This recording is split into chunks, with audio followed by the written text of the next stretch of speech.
Good afternoon and welcome to this week's Sunday Night Live automotive show where we talk about all things automotive. Variable, fixed, doesn't really matter. If it has to do with the car business, we bring on the experts that share with us some of the things that they do to make it better for all of us. And by sharing this within our community, we are able to help each other because there are things that you may do that somebody else doesn't do and vice versa that you might not have considered. So by looking at different people's viewpoints on how they do what they do, it'll help us all in the community that we're building here on LinkedIn. So I am very happy and honored this evening. I've got the team of Toyota of Cool Springs in Tennessee on the show. I've got Sean, Fixed Ops Director. I've got Dan Rodriguez, the Service Advisor, Wesley, the PDC Director, and Matt is a foreman and tech. So we're going to walk through a typical day, some of the challenges that they've encountered along the way, what they used to do compared to what they do now, and how that's improved business overall. We've got a few people tuning in. Kate Steele, one of my neighbors here. Thank you for tuning in, Kate, on Facebook. And Kelly Williams says, good evening, all. Tully says it's all about the hours. For those of you that know Tully, he's got some brilliant ideas on some of the better pay plans out there that makes everybody part of the team. We've got Randy, Sean, El Jefe, LOL with the knuckles emoji. John Fraser, I'm ready to learn something. John, great to see you, man. And Mike Vogel, the Fixed Ops Coach. Good evening, guys. Strong arm emoji. Robert Sebastian. Robert puts out some kick-ass videos on LinkedIn. I don't know if you've seen them, but definitely connect to him. I love his videos. And the one that you just did with the Rocky, that one I have to say is freaking brilliant. Randy says, what's up, John Fraser? Victoria, welcome, says good evening. And it comes coming through as LinkedIn user, which I think is Christine. For some reason, it always shows her as LinkedIn user. Terry, how are you? Great looking group. I agree. So let's see, Jeff Daniel, great group, Paul. Yes, thank you very much. Whew. All right, so thanks to everybody for joining, and thank you guys for coming on the show here. I appreciate you spending an hour with us on Sunday to talk about all things shop. And for those out there that don't know you, why don't you introduce yourselves and tell us a little bit about who you are, what you do, how long you've been doing it, and what moves you in the automotive business. Starting with you, Sean. Well, my name's Sean Butler. I've been with Toyota. This is going into my 15th year. I've been the automotive repair. She started as a technician, doing body and repair, taking cars and putting them back together all throughout my life. And then in my mid-30s, I've been the other end of the lane, if you will. Started out as an advisor. I was in Southeast Toyota, which is very structure and process oriented. I was a top 125 advisor for 5 years in a row. Became lane manager, then number manager, then took over. And we made some good moves there. My buddy Randy, that chatted there a little bit ago, he when I left, has kept it doing a great job. That that's good with that process and structure. That another person can just pick the ball up and improve on it and keep it going. And then the owners from Toyota Cool Springs were after me about 6 months. They finally made me an offer I couldn't refuse. I met the team and saw what great people and structure they had to work with. I couldn't resist. So I often get those kind of opportunities to work like that, especially when they have a great core group of people like that. As well best. So awesome, thank you. Now I'm not sure, you came out a little bit choppy on some of the, I don't know if everybody else heard the same thing or not. Are you guys hearing the audio okay from Sean? It was a little choppy from what I can hear. Yeah, it was a little chopped up. oh boy. Oh boy. Aaron Brasher says, hey guys, Mark from Cincinnati checking in, and Frederick, the subprime hero himself, says, hey. Michael Larkin, happy holidays, gentlemen. Mike Larkin from West Hartford here. All right, so Wes, tell us a little bit about you, man. Sure. So my name is Wesley Letts. I'm also at Toyota Cool Springs. I had I was a service writer for a while, and same as Daniel there. And then about 3 years ago, we decided to open up this BDC. So the BDC was pretty fresh about 3 years ago, and been pretty much working that since, BDC manager, and helping our customers get the appointments and making sure they have all of what the expectation is when coming into the dealership. And pretty much been there 6 years. I started pretty much in dealer trades and sales, and then I worked as a service advisor, and then moved up to BDC. So you were started in variable, and you're now fixed. Yep, fixed right into the management. So there we go. That's good, because you see both perspectives, right? Yes. Oftentimes we're either variable or we're fixed, and rarely are we both. When you are blessed to have spent time on both sides of it, you not only understand the other side, but you can empathize with what they go through, because there's a lot of kind of a us versus them mentality in our business. Right.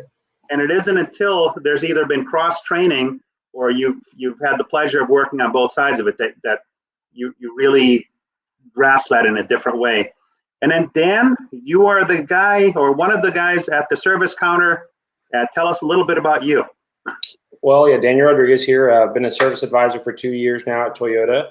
Prior to that, I was at Discount Tire for about 8 years. And that's kind of where I started in automotive and then moved over to the dealership. And I've definitely seen some great growth in the last few months. And I mean, it's just awesome because I enjoy working in a fast-paced environment and getting to help people every day. So being able to do that and make it easier every day has been a very good thing. And I'm excited to share it with y'all. Awesome. So you come from the aftermarket. Yeah, I do. You know, it's an interesting pace in the aftermarket. It's quite a bit different than the dealership world. I've spent 11 years myself in the aftermarket. I've run several Midas shops, in New England here, and it's a whole different pace. You know, it's fast. Everything's coming at you fast. Mm-hmm. And at the dealership, when you graduate to the dealership level, it takes you to a whole nother level. It's another level of organization. It's another level of customer service that they're just quite different. So I'm glad that you've been able to spend the time you have on the outside of it, because you can better appreciate what's on the inside.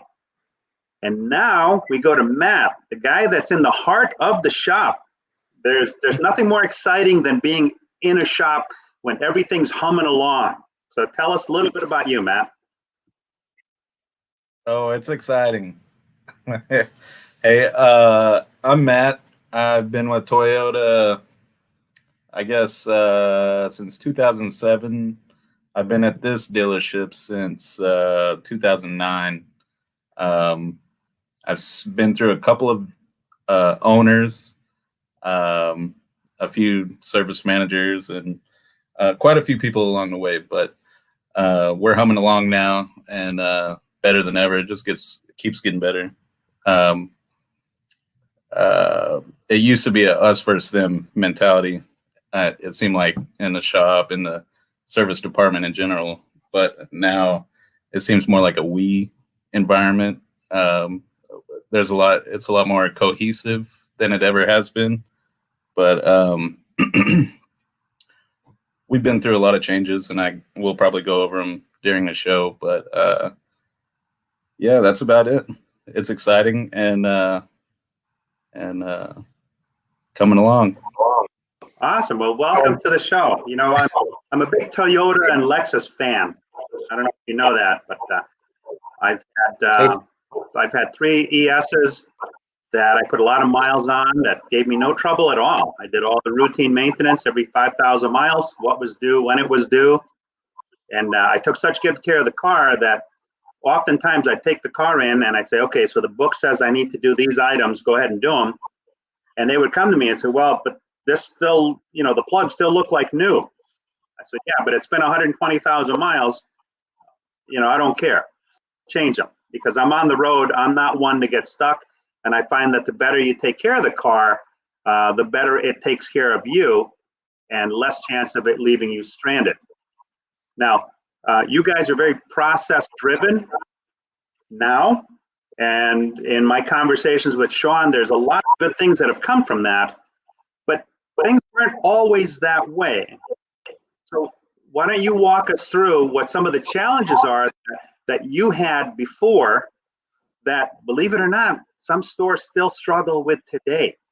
So I want people to see that there is another way. You know, just because they've been doing things a certain way for a long time doesn't mean that's how it has to stay. You know, because if you make the commitment in here and you absorb it in here, then it translates into a better experience for everybody, happier customers, and more money for the dealership. So it's a win-win for everybody. So what? Take us through some challenges that you've had before. Who wants to go first?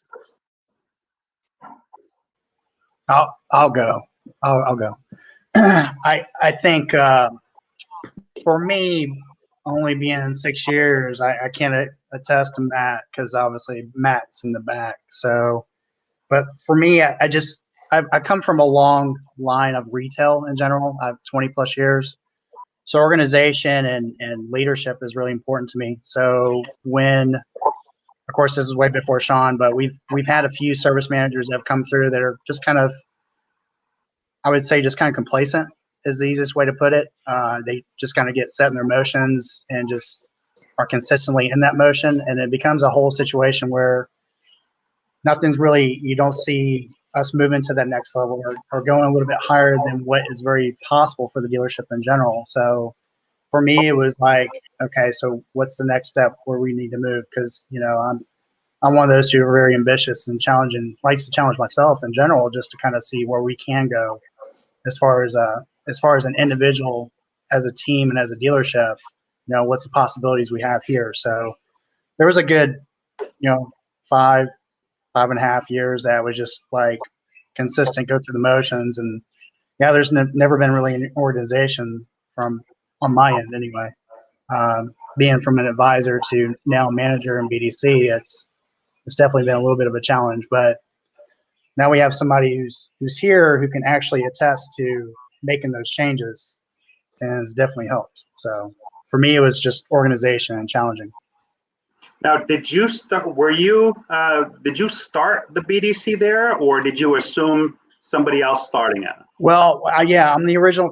Well, I wouldn't say I'm the creator. Like the general manager and the owner got together, and they went and visited another dealership out in North Carolina, and they had seen how their dealership was as far as the amount of profitability it could make in their particular BDC in general. So they flew me out there to actually get some ideas as far as starting our own BDC at our dealership.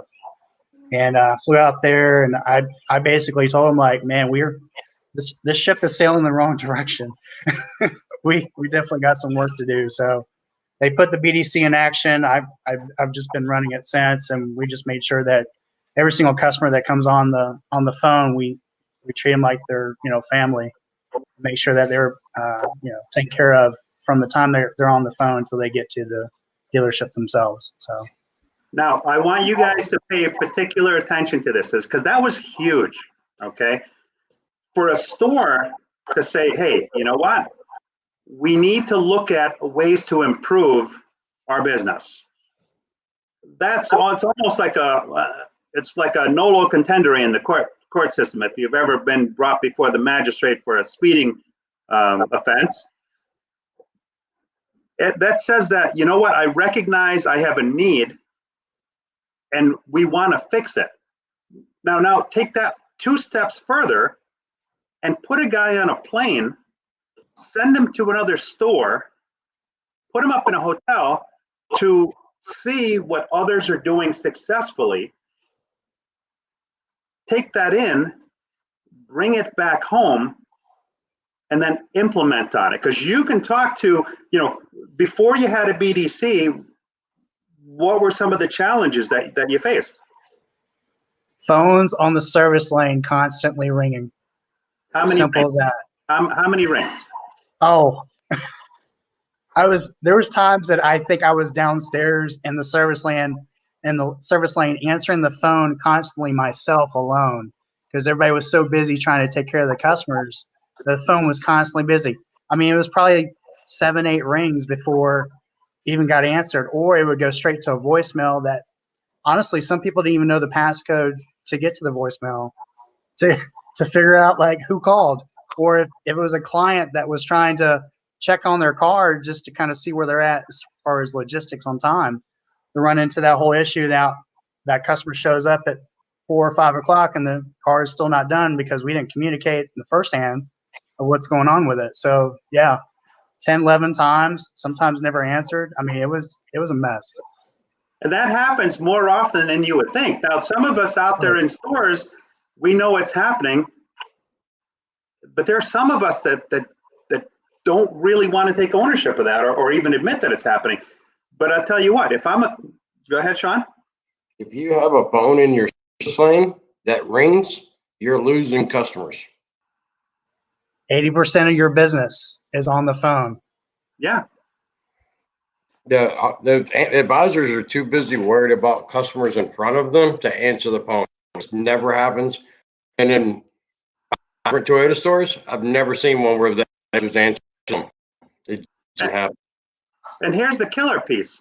If I'm a customer and I'm standing at the counter or I'm standing in the drive, I expect, because I've shown up, that I'm the priority, right? You need to take care of me now while I'm here. By the same token, if I'm a customer that gets up at 7:30 in the morning and I'm calling the store when you guys are most busy checking in cars, I expect as a consumer that you're going to answer my phone call within 2, 3 rings maximum, because if I've taken the trouble to call your store and I want to spend my money with you, I expect you to be there waiting for me. So it sounds like the previous scenario was really a bad situation because you couldn't service both sides at the same time without driving yourself crazy. Wes and his team did an excellent job staying on top of the phone. We don't get complaints about and the phone didn't get answered. It doesn't happen. But the phone, we don't even have a phone on the server, not one, not downstairs at all. We talk through WhatsApp, or we can connect directly through Karma or through the inner system of the building. No, that's brilliant. Now, we've got a couple of comments here. I don't want to fall too far behind on comments. We've got some great stuff we're talking about here. Let's see here. Joe Brawler, welcome. What's going on, everyone? Good evening. Abel Aguirre, howdy, ladies and gents. Jeff Daniel, the best variable guys came from fixed ops. Amen, brother. That is the truth. Robert Sebastian, I'm loving the team's vibe. Cohesion is awesome. And Ty Thompson, automatic transport intel, baby, says, good evening, gentlemen. Randy said, learning from others. Yeah, that's key. And Rush 8,005. Oh, you know what? That's coming off of YouTube. Hi, Paul. Could not get the show on LinkedIn. Ron, not sure. Oh, you know what it is? It's the StreamYard platform changed so that when I created the post, the live actually plays within that post. That's a new update they just did. So sorry about that. I'll have to be more clear in my explanation on it. Robert says, hey, Paul Meyer and Sean. Oh, no, you had me at hello. Sean Charlie says, hey, Paul and Sean Butler, clapping hands emojis. John Frazier says, what do you do when customers calling in expect the BDC to be as knowledgeable as an advisor and have the answers to all their questions? It's a good question. Wes and the team were very trained on that. That's why we use the WhatsApp, though. They not get themselves in a trip, answer questions they don't know. Somebody call them back and then we'll put the question out there on WhatsApp, and one of the 12 teams will pick the ball and call them back. Have an issue with that. Awesome. Yeah. So everybody's communicating in real time. It's shared knowledge of everybody so that we can make sure, because look, nobody knows everything. That is 100% sure. So if you have a team of people, between all of you, and you have the experience and the knowledge, and between all of you, you should be able to answer that. Awesome. Jeff Daniel said, relationship building starts with any voice, phone or in person. I agree. Yep. Michael Offlet says, good evening, gentlemen. So yeah, so right off the bat, when you put in the BDC, was it a little while before it started taking hold? Did you see stuff right away? It's definitely an automatic transformation as far as the BDC in general. One, you don't have advisors answering phones whatsoever, which is nice because then the advisors can then spend time with the customers up front. Two, then we're able to, consolidate a lot of the information that a lot of people didn't have, like what their next service was. We can actually see that up front.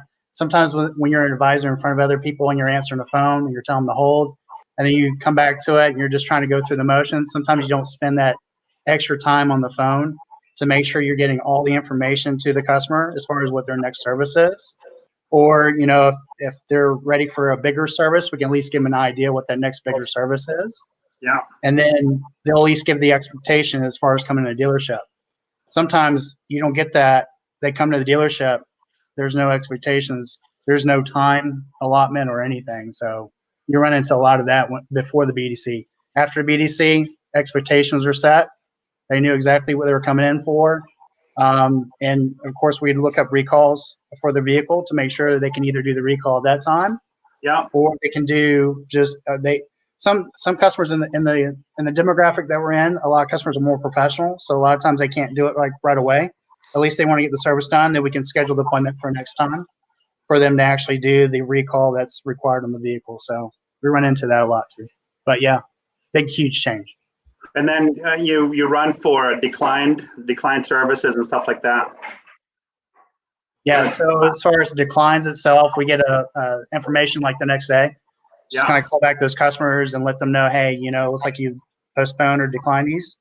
We can go ahead and get that set up. If it was say it was a money issue, which we don't have any problems with, well, usually they'll go with management itself and just kind of get with them as far as an idea if it's like a coupon or something we need to use towards it. But at the end of the day, it's about getting them back in so we can go ahead and make sure their horse is running, is what I call it. Take care of the horse will take care of you. So to make sure they're staying on the road type situation. Now, John Fraser wants to know, how many people do you have in the BDC and how many advisors do you have? Well, in the BDC alone, we have 4, including myself. We do look to expand that with the amount of business we are getting currently coming out of COVID and everything else that's been going on. Our areas actually expand quite a bit. I know Sean's probably going to talk to you a lot about it. But basically, the amount of growth we've had as far as the dealership and as far as the area itself, we look to expand probably about 2 or 3 more to actually start doing inbound, outbound calls. And Aaron wants to know, how well does communication work from your shop to the BDC to set customers' time expectations? Daniel?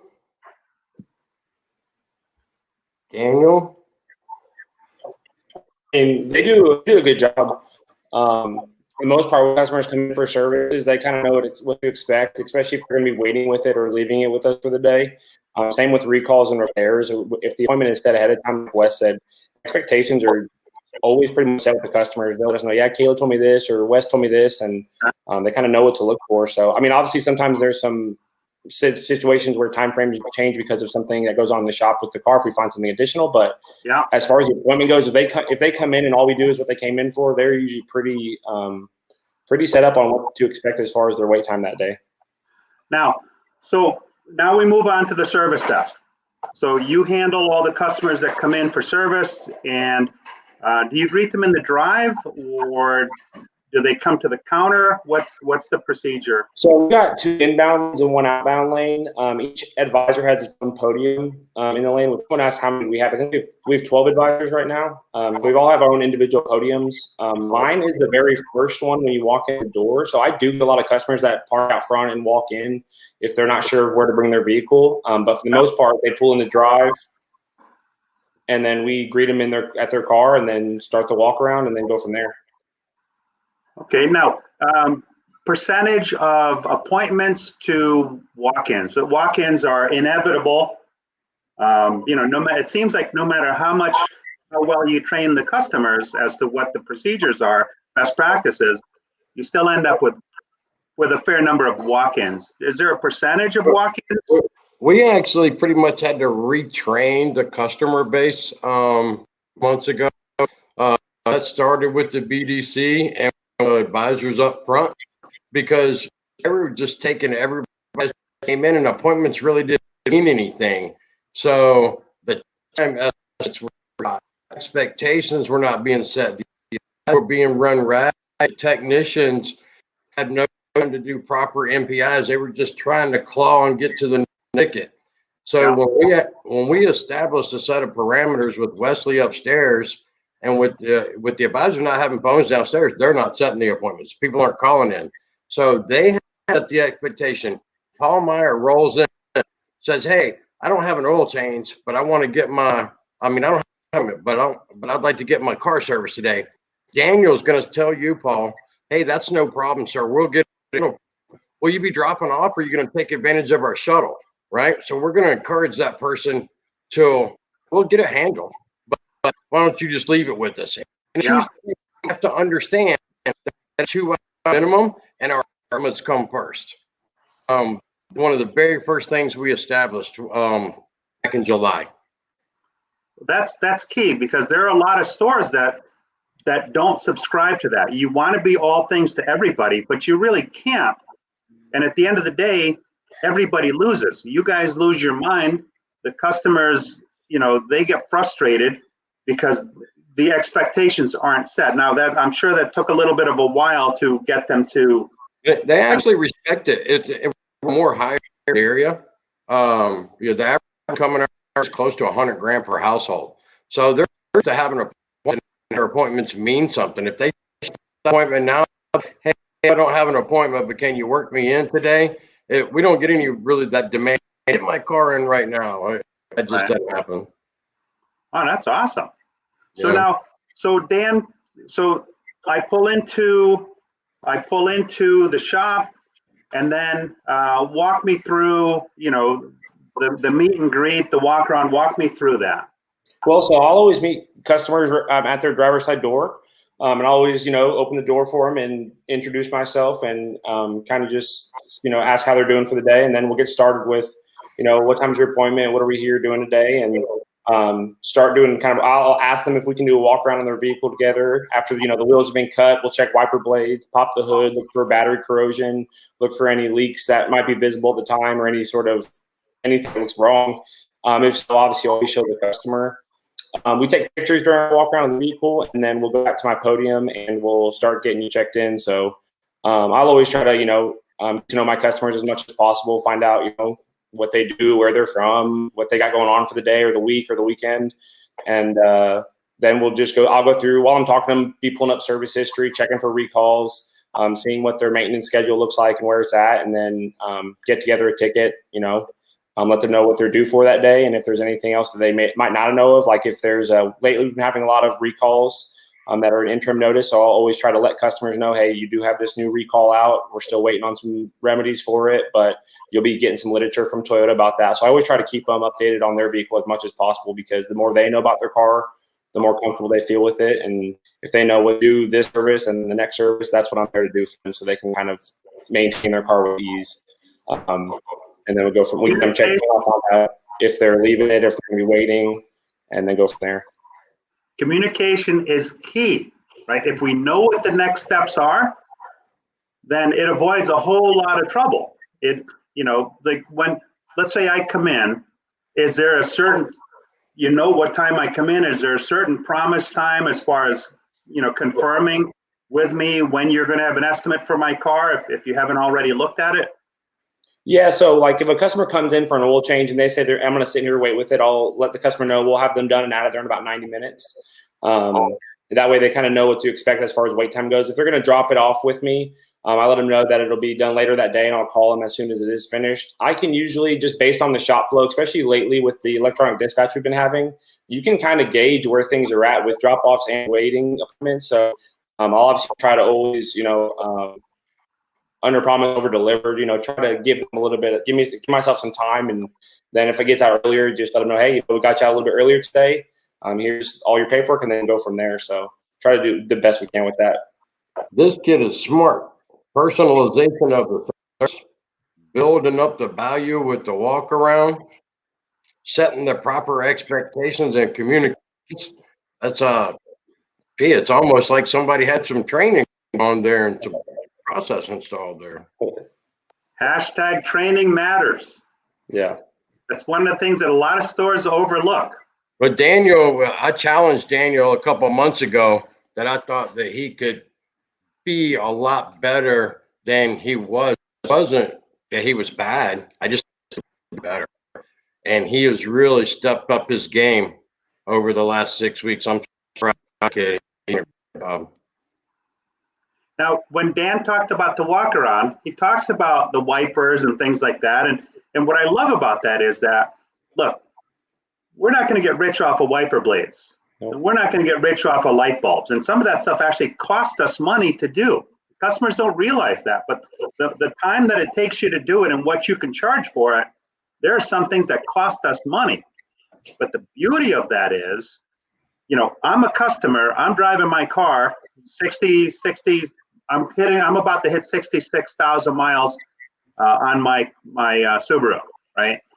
Last time I had the car serviced was January.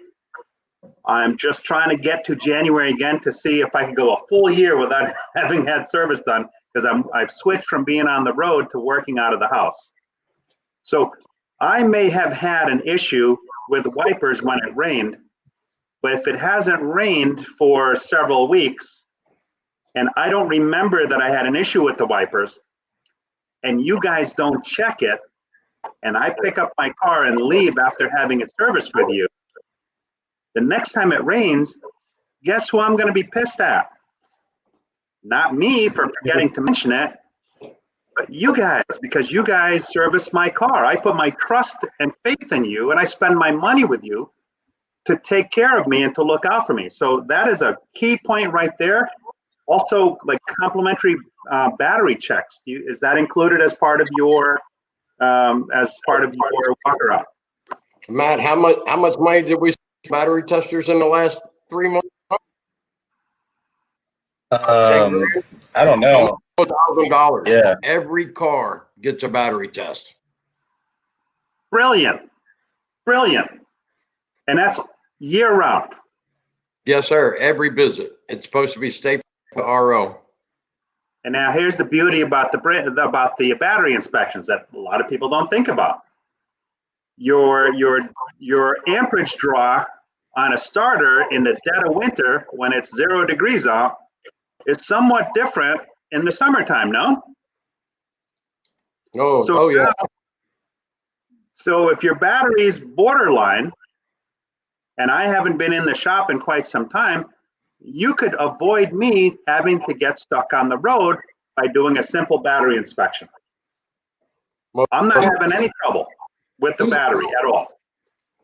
It kills batteries. It shows up in the cold when it reaches a higher draw. Yeah. So that's great stuff. We got a couple of comments coming in here. Oh, there's a good one. Kenneth Dunner says, I don't make appointments. These peeps know me very well. Kenneth Dunner is a different cat altogether. But I love the cat. I was going to say, if they know you that well, they would make appointments. Touche. Robert says, new customer orientation is critical to success with appointments. Yes, that's the introduction. Now, does the sales department introduce the customer to the service department? Is that part of their process? Sir, we're going to plead the fifth on that one. That would be no. I would say a work in progress. I will say there are a few salesmen who I've built some rapport with that will bring over customers to set up their first appointment on like brand new vehicles, or to ask if they've like got questions about some of the contracts they're getting as far as service goes. There are some salesmen that'll bring them over and have those talks with us. And I've told multiple salesmen too, like if customers have service questions about a brand new car they're buying, please feel free to grab me and I'll talk with the customer about it, because if they know what it takes to service a car, obviously that's going to influence them buying it as well. So if they know it's going to be easy and it's going to be very seamless and all the service people are nice, then okay, cool. I'll buy the car and I'll bring it back for service. No problem. In our store's defense, they sell a ton of cars. I mean, for a small location that we have, cars fly off the shelf. So it is part of the process. I always get no, but we're always there for them. Okay. You know, what I love about you guys, you're a great team. And if there's something that, like your answer, I did plead the fifth, I respect that. I respect that. There are things that are beyond your control. And I respect you saying that, because there, you know, you can change what you can change, and you can affect change with others. But at the end of the day, we all have to work together to make that happen. So now, Matt, talk to us about some of the stuff that you had challenges with in the shop before that have gotten a little bit better now with the current processes that you guys have in place. So we would have issues with bottlenecking appointments that were scheduled. Maybe they weren't fine tuned. So maybe we get 10 appointments in 1 hour, 2 appointments the next hour, and then 15 the hour after that. It was very, very up and down throughout the day. So you never know. Maybe you would think it's safe to go to lunch, and then half the shop would go to lunch, and then now we got 6 waiters in dispatch and 3 drops, and it's a fire drill trying to get the cars out of there. But Sean has fine-tuned the scheduling, and I'm sure he can tell you a little more about it. But the flow is more even throughout the day. So we don't see a lot of the bottlenecking issues anymore. Now we used to see, if we had 50, 60 appointments throughout the day, we might be there till 6:30 at night, getting the last waiter drop off. But now it seems like we're wrapping things up around, 4 o'clock, 4:30, on cruise control into 5. So it has been, that part has been nice. Less stress, a little more consistency, easier to gauge and get through your day, Other than that, it seems like the service advisors have wrapped up their walkarounds well. Seems like the MPIs are going through, they're selling a lot more. The advisors have more of spiffs, more, reason to make up sales, things like that. Just it's become a more fun environment to work in, a rewarding environment is probably a. What did we We lost Wes. He'll be back. Wes. We just lost Wes. So we were talking before we went on. We were talking about Dan. We were talking about doing the walkarounds with the customers and the benefit. And you guys, you do it 2 ways as far as tires are concerned. And let's face it, tires are the gateway to retention, right? You have electronic machinery that checks it, and you also do it the old school way with the lanyard, and you manually get down on one knee and check the tire depth, which is brilliant. The machines are really good because the machine will tell you to the nth degree what the measurement is, what the wear pattern is, and why it's important for the customer to do the alignment or to change the tires. But then the relationship part of it, that's the biggest, because we buy from people that we like and trust. And the relationship that a service advisor can develop with a customer in the service process is priceless. I don't care what machinery you use, and there's a lot of that stuff hitting the market now, but there's really nothing that replaces interaction between human beings when we know what we're doing We take pride in what we're doing, and we do the best we can to communicate that information. So I love the fact that you use the lanyard to do the actual inspection of the tire with the customer, because they believe what they see. Go ahead, Sean. Hey, Paul, we actually use a little round tire gauge that has green, yellow, red Yeah. on the 30 seconds. I mean, it's so visual and easy to see. It's way better than the lanyard. And it's just part of that building the value. Since these guys started, we implemented such a proper walk around. The tire sales have all gone up like 40%. We've That's doubled huge. our sales. We're doing over 400 alignments a month. They weren't even hitting 100 prior to that. Wow. Our wiper blade sales have almost tripled. Went from about 200 a month to almost 600. And just adjust. And that's the awesome customer service, because when the next time that customer gets in the car and turns on the wipers and it's clean and they can see where they're going, they're like, oh, I love these guys. I put together a short video on a tire conversation that I have found to be highly impactful at the store level. I'm going to play that right now. Let me just click on that. 1, 2, 3, 4, 5, 6, 7, 8, 9, 10, 11, 12, 13, 14, 15, 16, 17, 18, 19, 20, 21, 22, 23, 24, 25, 26, 27, 28, 29, 30, 31. 31 feet from where I'm standing. 31 feet. That's how much longer it takes you to stop. The difference between having new tires or tires that are in good shape compared to tires that need replacement. At 4:30 seconds, your stopping distance is 126 feet. At 7:30 seconds, your stopping distance is 104 feet. At 10:30 seconds, your stopping distance is 95 feet. Think about that. That's huge, right? If I'm thinking about dropping $800 to $1,000 on tires, and you've shown me why I need tires, and now I have the visual of from where I'm standing to where that door is, that's huge, because who plans on having accidents? Nobody I know. So yeah, so my hat's off to you guys for that, man. That's great stuff that you're doing there. Now, when you first took over, Sean, technology changes, or has it been mainly process changes? Well, we could do a whole nother show about that, but it was the West.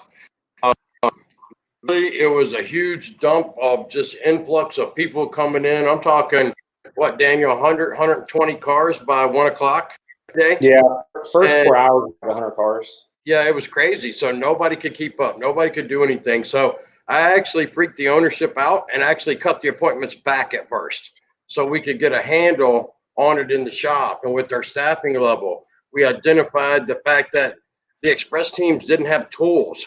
The owner was gracious enough to allow us to buy $25,000 worth of tools to provide for express alone as an incentive.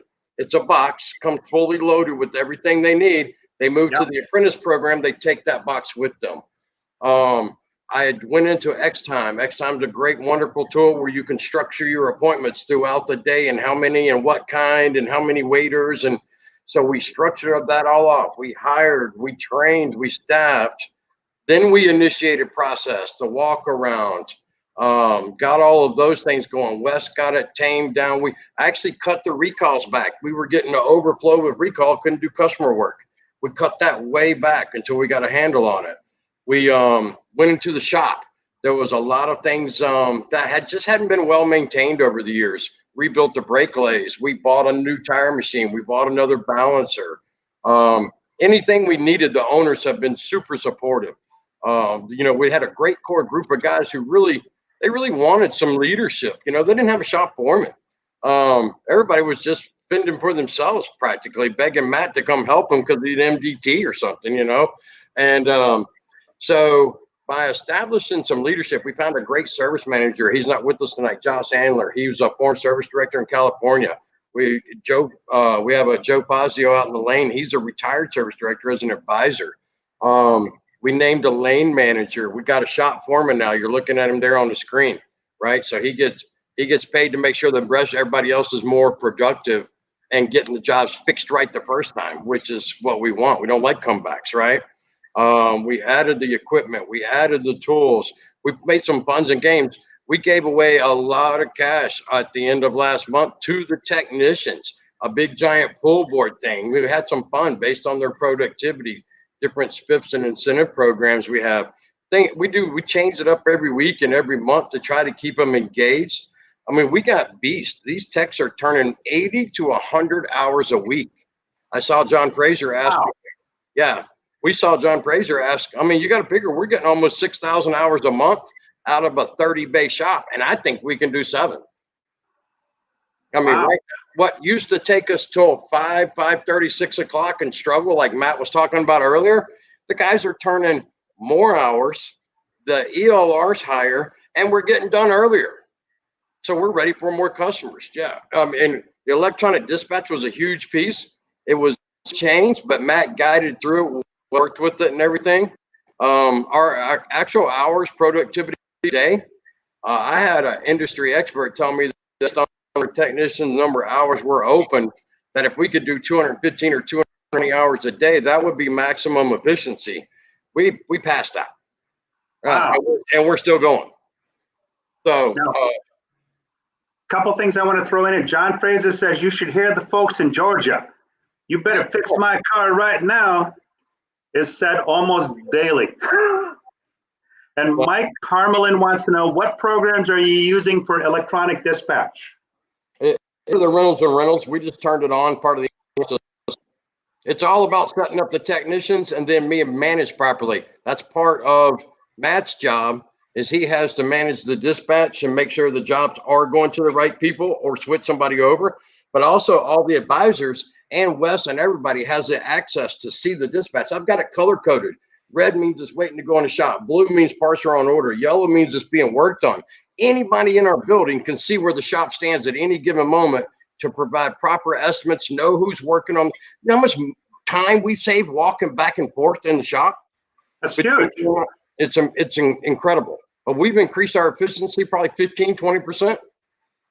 Toyota did a study a few years ago where they said the average technician wastes about an hour and a half per day just walking around, not being productive. Yeah, we've eliminated most of that problem. If they do that, it's because they're choosing to walk around, do nothing. So how many techs are in the shop? 20. We have 20. We have 10 express techs that work in 2-man teams. So we do the TXM process. We went from 33% to 84% of the customers with Toyota Care say they're getting in and out in under an hour. Wow. Yeah, we tripled our results almost. And then we have 20 regular technicians, 2 level 2 guys, a couple apprentices. Altogether, there's like 34 guys in that shop. We only have 31 bays. Actually, now that I think about it, there's 36. I have 36 guys in a shop with 30 bays and an alignment rack. Wow. You guys are humming along. Yeah. Yep. I mean, like I said, these guys knock it out. It's all about the team. It's not the structure and the process that's been in place helps protect the customers, but we have value putting the employees first, and we make it fun to work there. Matt, Daniel, Wes, all these guys, they're so awesome that I'm blessed to be able to work there and work with them. And they make me look good. I just get to ride the pines and steer every now and then. Now that's awesome, and I love the pull board. I mean, I've been in this business a couple of years, a little over 4 decades now. Gave away $5,000. There's no greater feeling than walking out of the dealership with cash in your pocket. One guy won $700. Not just cash in your pocket, but it's a recognition for a job well done. It's showing appreciation. That's awesome. We got a couple of questions here. Let's see here. I think Christine says, yes, training matters. Did the implementation of electronic dispatching make a significant difference? If so, in what areas? I think we just covered that, right? Yeah, pretty much. But Matt can tell us about that. I mean, the dispatch real quick. Yeah, dispatch. It is a. I wonder how we did it before. It's the flow is nice. I can see, what's coming in the shop before it even makes it, before the ticket even makes it to the back. We're not completely ticketless yet, but as soon as they write it up in their dispatch, I can see what it is. I can look around the shop, or I just know in my head who's doing what, who's ready for what, if they're available, or if somebody finishes a job and they locate another one, it automatically pops them up on one. If it's an issue where a level 2 guy, wants to learn something, and I think there's an opportunity to learn, I can, override it, bring it to him, and walk him through it. Try to, build the guys up, teach them at the same time. Just try to get the tickets out the fastest, and get the cars in and out. But before, it was just completely random. You just go, to the front of the building and grab a ticket whenever you're, done with one, and you park one, and then go look for keys. And right now you can locate a ticket and pull the car in and save yourself 10, 15 minutes of walking around, and, already have the car waiting on an estimate before you even go look for the ticket, That's critical. Yeah, I'm guessing, each ticket we're probably saving at least 5 to 10 minutes per ticket. And we do, in the main shop, well, in the whole shop, I guess around 150, 160 appointments a day. So if you could imagine, 15 minutes times, however many tickets we're doing, total, we're saving a lot of time. It's just about the same as having another technician in the shop, or two. But it has increased the workflow tremendously. Time is money, both to the shop and to the customer, right? Because that 5 minutes you save a customer is huge, because it shows respect for and value of their time. And the show, man, there's so much great stuff we're discussing here. I had uploaded some pictures of the MPI and stuff like that, but I don't want to miss questions that we have. So we may skip over the showing that on the screen part. But just to let you guys know, we did a mock customer, okay, where I said, okay, this is the car that I have, and they sent me via text not only the MPI that showed everything, but also then after the MPI, I get a quote which showed me everything that I was able to authorize right on my mobile device, right? We live on our mobile devices. Anywhere you go, and I mean anywhere, walk into a supermarket, you see somebody walking around looking down at their phone. On the highway, I used to do 30, 40,000 miles driving. I swear to God, people on their phones while they're driving, not looking at the road. You got an elbow on the steering wheel, and they're doing whatever they're doing on the phone. I've seen it, a lot of it. So you guys make good use of the technology, and you make it convenient, because I was able to view everything right on my phone. That certainly cuts down the amount of communication that you have to have. So, kudos to you for that. Let me go to a couple of questions here. I don't want to leave anything behind. Steve Chesson says, what is your BDC doing to re-engage service orphans, possibly by years? Russ, you want to take that? What is that again, Paul? What is your BDC doing to re-engage service orphans, possibly by years? So lost souls, people that haven't been in your shop for a certain percent. How are you chasing that? Oh, yeah. As of right now, we do have, we're working in conjunction with a third-party company that actually helps us call. A lot of those are like 6 months to a year out. And then what we'll do is we'll check their, well, of course, we'll check national service history to see if they visit any other dealerships within the area. And then if they haven't visited any dealerships within the area, then what we'll do is we'll give them a quick call, just kind of see how things are going, just kind of get a background as far as why they haven't visited the dealership. Something may have came up. And then on top of that, we'll check, see if there's any recalls, just try to get them enticed back into the dealership itself. Because the majority of those that don't realize it, whenever you're making that call, when you look up national service history, there is pending recalls. Even we've seen even older recalls that have never been done to the vehicle, that they've literally bought the vehicle from another owner and it's transferred hands, and that new owner now doesn't know that there are recalls on it. So it gives us a more of an incentive to get those new people back into us, so we now have that deal, that customer as well. So we do a lot of those outbound calls to try to entice them back in. You'd be surprised how many people don't follow the VIN when it comes to recalls. Yeah. I had somebody on the show that, they have specific software that chases that kind of stuff. And like you pointed out, people have had their car serviced elsewhere, but nobody's pointed that out to them. I mean, that's huge, because Toyota actually provides you with a list of all the recalls in your PMA. All we have to do is pull it off of the website, and we can start going right down that list. And Wesley pulls that once a month. I mean, so recalls are great because, look, let's face it, a recall affects your safety and or performance. So either way, you're bringing value to the customer by bringing that to their attention. Either their car is going to be more efficient or they're going to be safer in it. One of the two things is going to happen. So it's definitely worthwhile. Kenneth Dunner says, I had a battery check yesterday. I needed a replacement. See, case in point, probably had no symptoms. However, by not checking that, this guy would have been stuck on the side of the road somewhere. And I don't know about you, but I've been in situations where I've waited an hour to an hour and a half, 2 hours for the AAA people to show up. So that's not making the best use of my time. Ken says, I asked for breakfast. They offered me donuts. Oh, man, I love this guy. Aaron says, what type of customer training do you have to put into place for the changes you've made? Oh, we did it ourselves.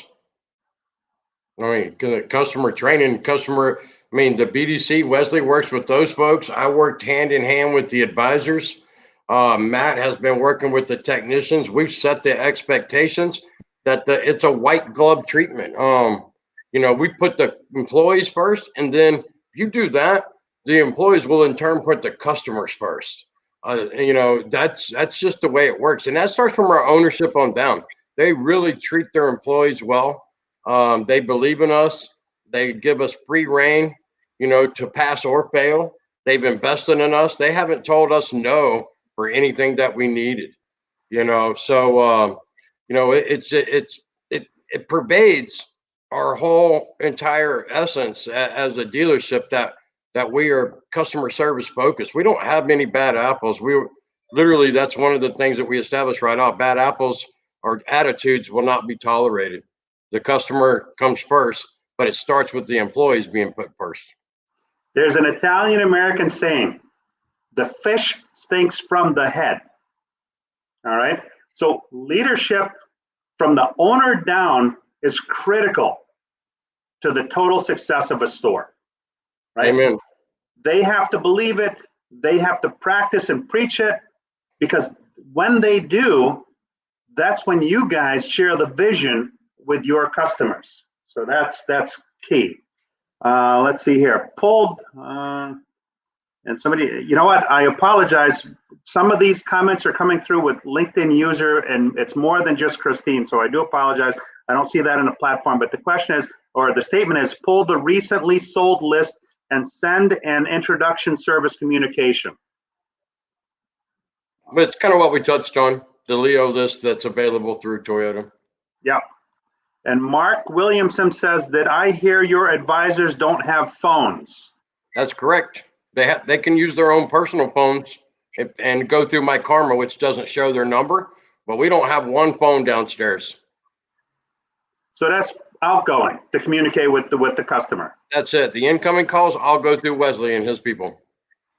I'll say, as far as communication with the customers, we use my karma. So once I write up a ticket, like for instance, Paul, with your ES350 you brought in, whenever I print that ticket in Reynolds, if we have a good valid cell phone number for you, you're automatically going to get a text message from me just introducing myself. And then I always tell my customer right before they leave, you're going to get a text message from me. If you need to call me or text me, whichever's more convenient, feel free to do so. And yeah, it goes through that app straight to me.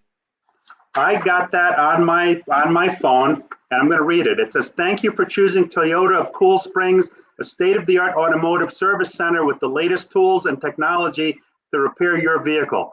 Our Center for Lexus Service is a high-tech facility staffed with experienced technicians. Our service experience promises to provide our customers with a professional environment, friendly interaction, all while utilizing the latest industry technology and pampering our customers during the visit. We understand how important your vehicle is to you, and that's why it's our pleasure to present you with a service repair summary specific to your vehicle's needs. We want to thank you for this opportunity to assist, and we greatly appreciate your business." And that's from Daniel Rodriguez. It's got the name of the dealership, the address, everything. So that's beautiful. I feel valued as a customer with that. I really do.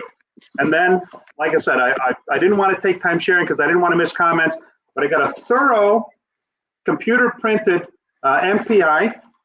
And after that thoroughly completed computer generated MPI, or printed, I should say, then I got a repair estimate that breaks it down specifically as to what they're going to do, what the charges are for the parts, for the labor, the tax, an all-in price, right? So there's no question. I could have authorized this right on my mobile device, or I could call, however, I'm not a real customer, but I wanted to see how they communicate with their customers. And I have to tell you, this was aces. Let me just make sure I don't miss any of the comments here, because we're actually a couple of minutes over. So let me just make sure we get through. Let's see here. So Mark, hope that answers your question. Jeff Daniel says consistent processes equals consistent growth. The day of the 6 month Wonder Managers is over. Ty Thompson says, great show, Paul. Thank you. Jeff Daniel, the LinkedIn user, Jeff Daniel, amen. And Steve Chesson says, does your service BDC / service agent / BDC / and marketing do conquest or not? There's already enough. Do you guys do much in the way of conquest? That's what we touched on earlier. Wes did about adding a couple people to start reaching out and performing our own in-house conquest. Yes. Well, that is in the works shortly after the first of the year. That's in the works, yes. Beautiful. Robert Sebastian, John Frazier, we want to, and we'll do it as fast as it can be done, right? We'll take care of you. Don't worry. And Ron Usher says, have a great night, guys. Robert Sebastian, great video. Paul, Carmine Crispino, my buddy, that's local. Always a great show. Thank you, Carmine. I appreciate your supporting the show. Robert says, leadership, team, and owners working together. Fixed ops, music to our ears. Jeff Daniel says, do you have parts delivered to your techs in their bays? We actually just started experimenting with that. We have, I know it's a good idea. I've done it in other stores, but getting the complete buy-in from all parties involved in different departments of the store, shall we say, a little bit of a challenge. Some days we have somebody running some days we don't. But the days we do, the techs don't have to leave their bays and the parts counter stays clear. It's amazing how that works. You're not turning, you're not earning. That's the old adage, right? And Jeff Daniels, we just covered that one. LinkedIn user says, nice, very nice. Another LinkedIn user says, awesome job, Sean and team. And Mark Williamson says, Mark Williamson, my 86-year-old father doesn't text, but he spends money. Don't worry, Daniel will call him. Guess he's SOL at your store. No, Mark. I'll reach out to him. They cover all the bases, whether it be text, whether it be phone call, you will get communicated to from this store because obviously they value you as a customer. So listen, guys, we've gone over. I want to thank you very much for sharing what you shared with us today and sharing it with the audience. I want to thank my audience for tuning in. Love your guys' support every week. for sharing this show. Let's see here. Before we go, Jeff Daniel says, $signs across the board. LinkedIn user, do you have a BDC enabler, and how many in BDC? I think you said 4 in Maybe BDC. it's the first part of the show. Yeah. Yeah. And LinkedIn user excellent. says, keep up the great work, Sean and team. And Yeah. with that, thank you. If you guys see value in what we discussed here today, please share it in your community on LinkedIn or Facebook or YouTube, wherever it is that you share it, because that one person that we help get better, that makes the experience for everybody better. Because guess what? If they have a bad experience in this store and they come into your store, they see you as the same as the other store. But if we can collectively make it a great experience for every customer at every store, makes our job a whole lot easier. So Mark says, great show. Thank you. LinkedIn user says, thank you. Victoria says, thanks for a very informative meeting. Great job, guys. And with that, we'll go all night. So I'm gonna say thank you to everybody, and we'll see you next week on Sunday Night Live. Thanks, everybody. Appreciate you. Thanks. Bye.